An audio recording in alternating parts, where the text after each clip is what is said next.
Salut! Aujourd'hui, quel engrais on doit mettre pour les pommes de terre? Allez, on y va. C'est parti, les pommes de terre sont des tubercules qui prospèrent dans un sol bien nourri et bien drainé. L'utilisation d'engrais naturels comme le compost, le fumier ou le purin est idéale pour cultiver ces légumes de manière écologique et efficace.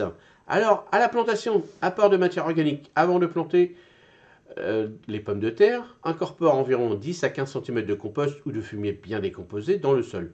Ce type d'amendement a une formule donc équilibrée, donc 1-1 ou 3-3-3 ou 6-6-6, comme vous voulez.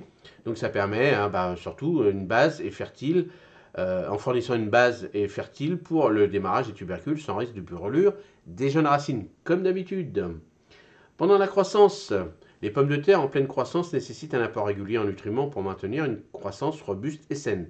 Applique une nouvelle couche de compost ou de fumier, environ 5 cm tous les 2 mois.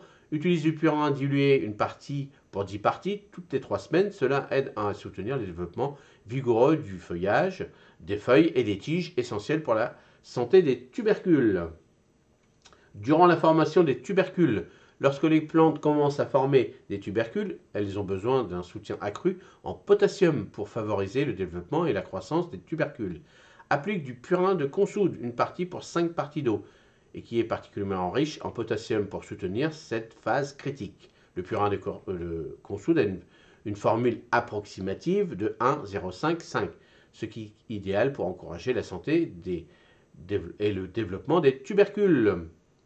Alors le conseil, comme d'habitude, adapter la fréquence des quantités d'application en fonction des conditions météorologiques et surtout de la nécessité pour vos plantes de tomates, de pommes de terre, pardon. Si vous voyez qu'il y a un beau feuillage, tout ça, vous réduisez un petit peu, ça ne sert à rien.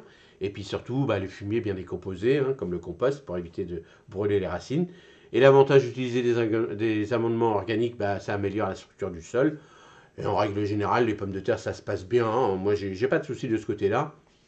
Ce qui est important, c'est d'avoir au démarrage des bonnes tubercules bien propres, bien nettes.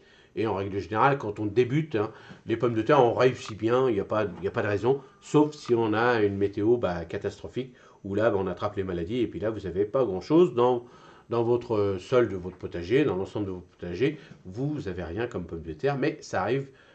Voilà, moi c'était arrivé il y a 3 4 ans et bon, on a quand même réussi à manger des pommes de terre, mais c'est vrai que quand ils attrapent les maladies comme ça, on peut les manger, mais on ne peut pas trop les garder parce qu'à un moment donné, ils pourrissent.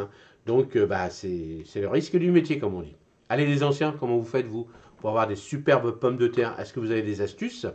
N'hésitez pas, pour toute la communauté, c'est hyper important. Allez, passez une excellente journée et on se retrouve demain matin. Salut, merci.